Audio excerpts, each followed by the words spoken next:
Écoutez, moi je vais... bonjour, merci de m'avoir proposé cette présentation. Je vais vous parler d'une idée, une seule idée, mais une belle idée, qui est une idée dans le domaine du social et qui a été réalisée. C'est une idée qui est née dans la tête d'un dirigeant, dans la tête et par la volonté d'un dirigeant, qui il y a 12 ans a eu cette prescience ou cette idée prospective, je ne sais pas comment il faut dire. Il a souhaité à la fois aider des gens en difficulté, et ça, c'est pas ce qui manque, hein, des gens dans la précarité, dans la difficulté, mais aussi et en même temps y associer ses propres collaborateurs. Voilà l'idée de base et l'idée de départ. À partir de là, il a réfléchi et avec l'aide d'un homme politique connu, mais qui a voulu mettre un terme à sa vie publique pour passer au dernier moment de son parcours sur Terre. Après, ils ont inventé tous les deux une fondation. Je ne vous parle pas du statut juridique des fondations, ce n'est pas ça qui compte. Une fondation dont l'objet, dont la vision était, nous voulons aider des gens qui, à la suite d'un ou plusieurs accidents de vie, se sont retrouvés dans une situation de précarité subie. Je ne parle pas de la précarité souhaitée, je parle de la précarité subie, mais parce qu'ils ont un projet de rebond de vie, ont besoin d'être aidés pour le mener à bien. Et donc, sortir de la précarité. C'est ça cette idée. Je dirais qu'elle est déjà un peu innovante en ce sens que c'est à la fois une volonté d'aider, mais d'y associer aussi des collaborateurs de sa propre entreprise. Et je vais vous expliquer maintenant comment ils l'ont mise en œuvre. D'abord, il s'agit d'une organisation qui a été professionnelle dès le premier jour, professionnelle dans son fonctionnement. Quand on est issu d'une grande entreprise, on est rigoureux, professionnel dans les méthodes, dans les processus, dans les modes de décision. Mais professionnel aussi parce que ce dirigeant, je voudrais le citer quand même, parce qu'il n'y a pas de raison de ne pas le dire, c'est Vincent Bolloré. Donc vous connaissez Vincent Bolloré. C'est d'ailleurs assez amusant parce qu'il a inventé la fondation de la Deuxième Sens en même temps qu'il a eu l'idée de créer ou d'entrer dans le domaine de l'énergie, c'est-à-dire du stockage de l'énergie. Le stockage de l'énergie qu'il a donné sa fameuse pile aujourd'hui qu'il installe dans des voitures. Son idée, c'est pas de faire des voitures. Son idée, c'est de stocker l'énergie. C'est ça son projet. Il faut que je parle plus fort ? Oui. Alors, il a donc décidé d'avancer sur ce thème et il n'a pas voulu le faire seul. Et ça, c'est aussi une des originalités de la Fondation. Il a voulu y associer un certain nombre d'entreprises. Et déjà là, nous sommes dans un autre domaine innovateur puisque traditionnellement, en France, le problème de l'insertion est la responsabilité, j'allais dire l'apanage des pouvoirs publics. C'est comme ça, c'est culturel, c'est historique. C'est moins le cas dans les pays anglo-saxons, mais en France, c'est toujours comme ça. Si aujourd'hui, vous demandez à des philanthropes ou à des organisations de bienfaisance, comme on disait autrefois, quels sont les domaines dans lesquels ils interviennent, il y en a 6, traditionnellement, je les ai notés. La santé, l'enfance et l'éducation, la culture, les droits de l'homme, l'environnement et le patrimoine. Sorti de là, la philanthropie aujourd'hui, dans ce pays, en tout cas il y a quelques années, n'était pas vraiment reconnue. Lui a souhaité faire en sorte que ce domaine de l'insertion par l'économique devienne aussi un objet de la philanthropie. Et il a voulu donc y associer un certain nombre de partenaires, au début une entreprise, 2 entreprises. Aujourd'hui, la Fondation finance ses projets grâce à un collège de partenaires qu'on appelle un conseil des partenaires d'une centaine d'entreprises de toute taille, des grandes, des moyennes et des petites. À l'origine, c'était surtout une philanthropie dite de sympathie, c'est-à-dire que par 3 coups de téléphone bien placés à un dirigeant bien intentionné, on arrivait à lui vendre l'idée de cette fondation. Aujourd'hui, on est plus dans une philanthropie dite d'intérêt, c'est-à-dire le RSE, qui est un peu à la mode, vous le savez en ce moment. Les chefs d'entreprise refilent le bébé en général à leur fondation d'entreprise ou à leur direction de la communication. On a changé un peu de point de vue, mais la vision d'origine est toujours la même.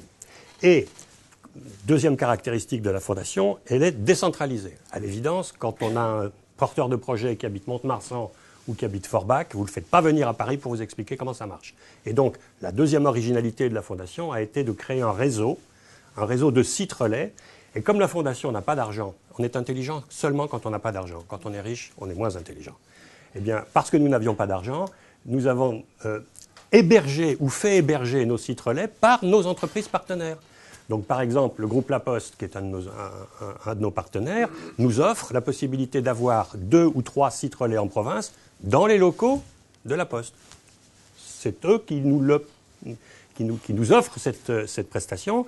Et la deuxième originalité, c'est que la Fondation, le coup de pouce de la Fondation, le rebond de la Fondation est en deux deux parties, si vous voulez.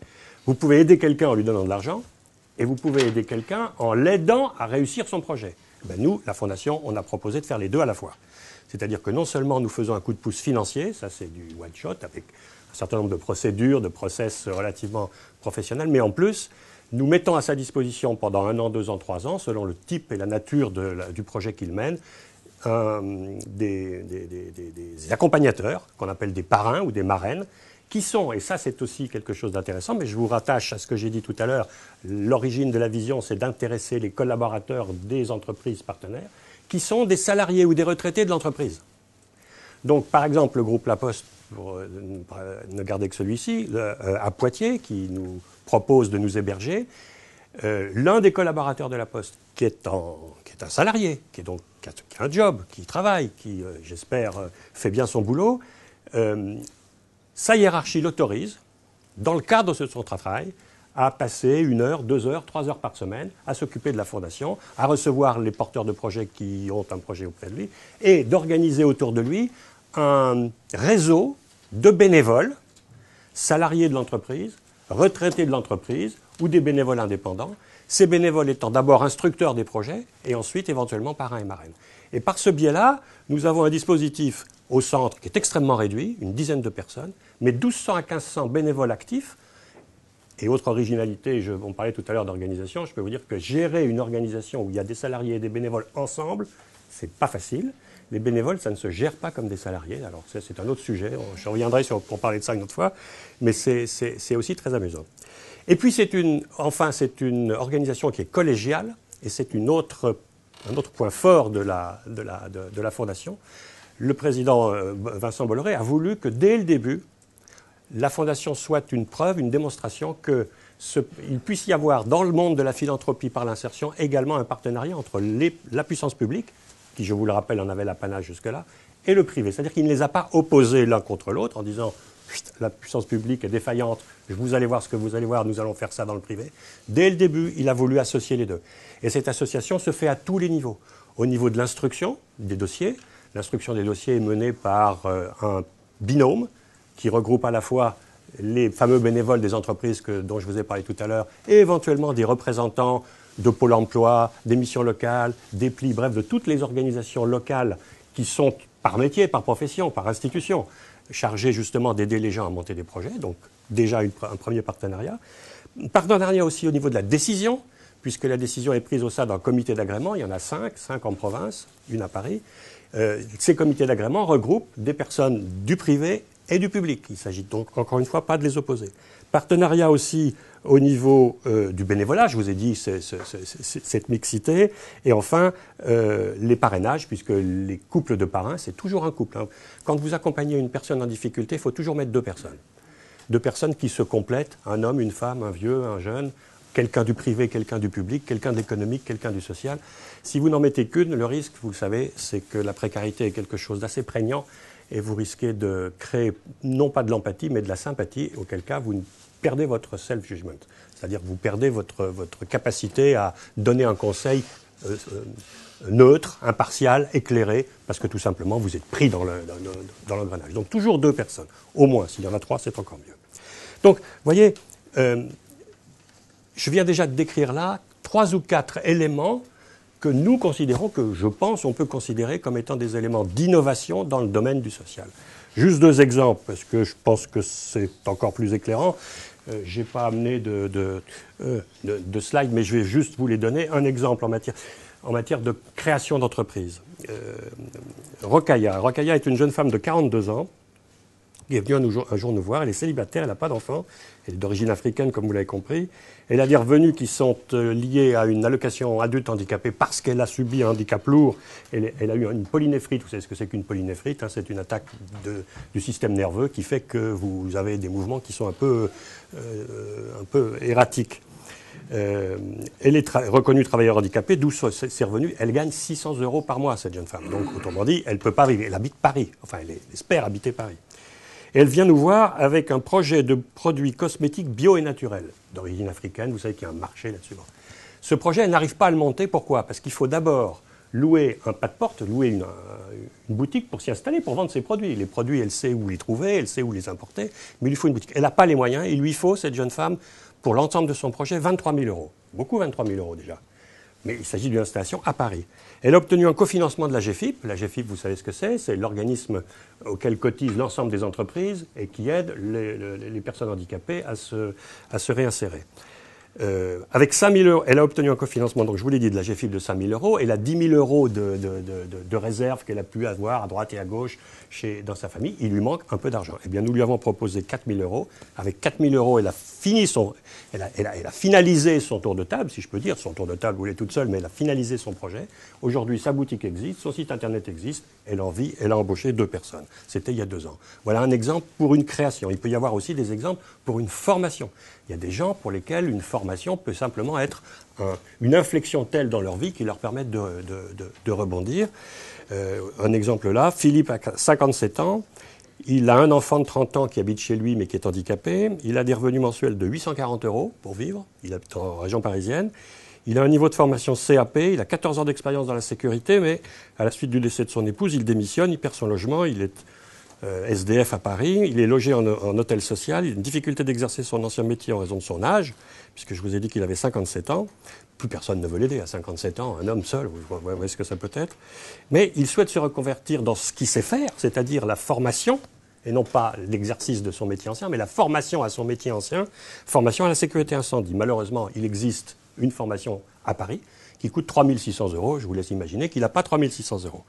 Il a trouvé, avec beaucoup de difficultés, mais enfin il les a trouvés, 2 000 euros auprès du département de Paris. Vous savez que la ville de Paris, le département est en charge des affaires sociales depuis la loi de décentralisation. Donc le département de Paris lui amène 2 000 euros. Il a 300 euros d'apport personnel. Il lui manque 1 300 euros. La fondation lui a apporté ces 1 300 euros, l'a accompagné pendant toute la période de sa formation. Aujourd'hui, il est formateur en sécurité incendie, c'est-à-dire qu'il vit absolument normalement. Donc voilà 2 exemples. Depuis que la Fondation existe en 1998, elle a subi d'abord une période, je vous passe rapidement les aspects juridiques, sous égide de la Fondation de France. Aujourd'hui, elle est reconnue d'utilité publique, donc elle a son autonomie juridique. Nous avons financé plus de 4 500, 4 600 projets. C'est-à-dire qu'il y a 4 600 personnes qui, grâce à la Fondation, ont pu rebondir dans la vie. Je ne vous dis pas que les 4 600 ont réussi, parce que malheureusement, des rebonds, quelquefois, on retombe. On estime qu'en matière de formation, à peu près 90% des personnes que nous avons aidées ont réussi ensuite à trouver, grâce à leur formation, un emploi et qu'aujourd'hui elles vivent. Je ne vous dis pas qu'encore une fois elles sont devenues richissimes, mais elles en vivent, eux et leurs familles. Puisque notre critère de réussite, nous, c'est que les gens, à l'issue du projet, puissent vivre, eux et leurs familles, simplement mais dignement. On ne demande pas qu'ils gagnent des sous, hein. On demande qu'ils puissent vivre simplement et dignement. Donc à Paris, c'est plutôt des revenus de l'ordre de 2 000 à 2 200 euros par mois. En province, on peut vivre avec un tout petit peu moins. Donc à peu près 4 500 personnes. Nous avons des revenus, des ressources qui sont issues majoritairement, je vous l'ai dit tout à l'heure, de nos partenaires privés. On a à peu près 2,5 millions à 3 millions de ressources par an, dont à peu près les 2 tiers viennent de nos partenaires privés. On a un peu de ressources publiques, en particulier par le Fonds social européen. Vous savez que les fonds européens sont relativement abondants, contrairement à ce qu'on dit quelquefois. Ils sont assez abondants et pas toujours bien utilisés. Donc il se trouve que là, on a trouvé une possibilité d'en avoir. Je passe aussi sous silence les complexités inimaginables de la gestion de l'argent de l'Europe. C'est la complexité de la bureaucratie bruxelloise plus celle de Paris à la fois. Donc c'est une complexité au carré, si vous voulez. Bon. Je vous ai parlé tout à l'heure des taux de réussite. On considère qu'en matière de création d'activités, alors les activités qu'on crée, c'est n'importe quoi, hein. C'est vendeur de pizza, c'est laveur de carreaux, c'est... je ne peux pas vous dire. On a découvert des métiers. Est-ce que vous savez qu'on peut être dentiste équin? Donc dentiste spécialisé pour les chevaux. Ça existe, il y a une école, pas en France, en Belgique, mais ça marche. Et nous avons aidé une jeune femme à devenir dentiste équin. Bon, c'est comme ça. Beaucoup de métiers dans le monde de la santé. Alors, il y a le monde de la santé connu et reconnu, hein, les aides-soignantes, les infirmières, puis il y a le monde de la santé un peu moins connu, un peu moins reconnu, médecine parallèle, médecine douce, machin, réflexothérapie, là, tout ça. Mais il y a des gens qui... C'est drôle aussi, on a découvert que plus les gens étaient dans la difficulté, plus ils avaient subi de drames dans leur vie, et plus ils avaient envie de s'en sortir. C'est-à-dire que... Et s'en sortir en mettant leur expérience au bénéfice de leur action. on a de temps en temps des gens qui ont perdu leur permis de conduire parce qu'ils avaient un peu trop appuyé sur la bouteille. Ils savent ce que c'est, ils savent... Bon. Donc on leur a supprimé leur permis de conduire. Malheureusement, sans permis de conduire, ils ne peuvent pas travailler. Donc ils nous demandent de les aider à financer un nouveau permis de conduire. Bien sûr, il faut d'abord qu'on s'assure que leur problème est réglé, mais on fait ça assez régulièrement. Donc on finance beaucoup de projets dans le monde de la santé, beaucoup de projets dans le monde du transport. Il y a beaucoup d'hommes qui se reconvertissent en étant transporteurs routiers. Mais transporteurs routiers, il faut des diplômes. Et quand on n'a pas les 1 200 € ou les 1 300 € pour s'offrir ce qu'on appelle le FIMO ou le permis D, vous ne pouvez pas devenir transporteur routier. Donc on les aide à le faire. Et puis on finance des permis de conduire aussi, parce que sans permis aujourd'hui, on n'a pas grand-chose. Donc voilà, ce que je voulais simplement vous montrer, ce n'était pas tellement vous vendre la Fondation, même si elle a toujours besoin d'argent, la Fondation. Mais non, c'était surtout vous montrer en quoi elle était, d'une certaine façon, un exemple, peut-être, en tout cas j'espère, d'innovation sociale, puisque, donc, encore une fois, le partenariat public-privé, l'association des bénévoles et des employés et des salariés, qu'est-ce qu'il y a d'autre comme... est-ce que j'ai tout dit en matière de partenariat? Je crois que oui, hein, je pense que je vous ai tout raconté. Voilà, moi j'ai essayé d'être court pour gagner du temps, mais il y a un petit film, non? Non, il n'y a pas de film. Non, il n'y a pas de film. Si. Hélène a mis juste une image des livres de notre directeur général, parce que ça se trouve dans toutes les bonnes librairies. C'est moi qui pousse? C'est ça? Voilà. Vous voyez, Michel a écrit 3 bouquins, vous les trouvez dans toutes les bonnes ou moins bonnes librairies. Vous n'êtes pas obligé de les lire, mais ceci dit, ce sont des belles histoires. Et la seule chose que je peux dire en conclusion, c'est qu'après une carrière dans l'entreprise, comme monsieur le professeur Maté l'a rappelé tout à l'heure, de 30... oui, c'est ça, dans laquelle... oui, enfin bon, bref, j'ai fait un certain nombre de choses. Le soir, quand il nous est arrivé d'aider 2 ou 3 personnes, parce qu'on aide 2 personnes par jour quand même en moyenne, hein, tous les jours de la semaine, on participe à un rebond de vie de 2 personnes. Le soir, on dort bien. Voilà, on est heureux. Merci.